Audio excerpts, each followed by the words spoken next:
Hey, good morning, Acadiana. I'm Dave Baker. We're live at the Cajundome as the toughest monster truck tour continues. Got shows tonight and tomorrow night. Larry Swim with the Bigfoot Team. Now, we're not seeing the Bigfoot truck. Got some of your competitors here behind you, but a lot of folks are going to hear some loud noises and see some really cool stuff tonight. Yeah, you know, there's 8 of the top trucks in the world here this weekend. It's going to be a blast. This is a point series. Everybody's here to win. You know, right now we're in the lead, but it's anybody's game. We still have 3 more weekends after this, and you know, things happen and things change. So, you know, it's going to be exciting. For somebody who's not familiar with the Monster Truck Tour and when it comes to the rankings and the points and everything, how does all that work?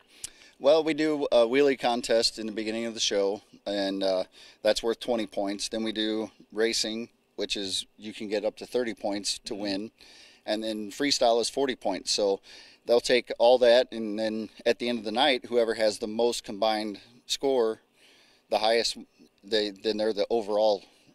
And you guys are in the lead right now overall. Yeah, but yeah, like I said, you know, things happen and things can change. You know, last year we started off the year, you know, 30 to 40 points behind, and we actually came back and won by 2 points over Quad Chaos. So it's anybody's game. Everybody's here to win, and like I said earlier, we're all friends behind the scenes, but once the helmet goes on, I don't like any of them. It's every man for himself. Now, the pit party's got to be kind of cool, too, and I know there's some Southern Quality Ford dealers here around the area where you can get some tickets for that to get up close and personal with you guys and the trucks, too. Yeah, 5:30 to 6:30, come early. You get down here on the floor, see these huge jumps up close, stand next to the trucks. Everybody says, you know, oh, they're bigger when you get down here, and same with the jumps, you know. So come down, check it out, and have a good time. Tonight and tomorrow night, 7:30, right here at the Cajundome. You can get your tickets at the box office, or you can go to Ticketmaster.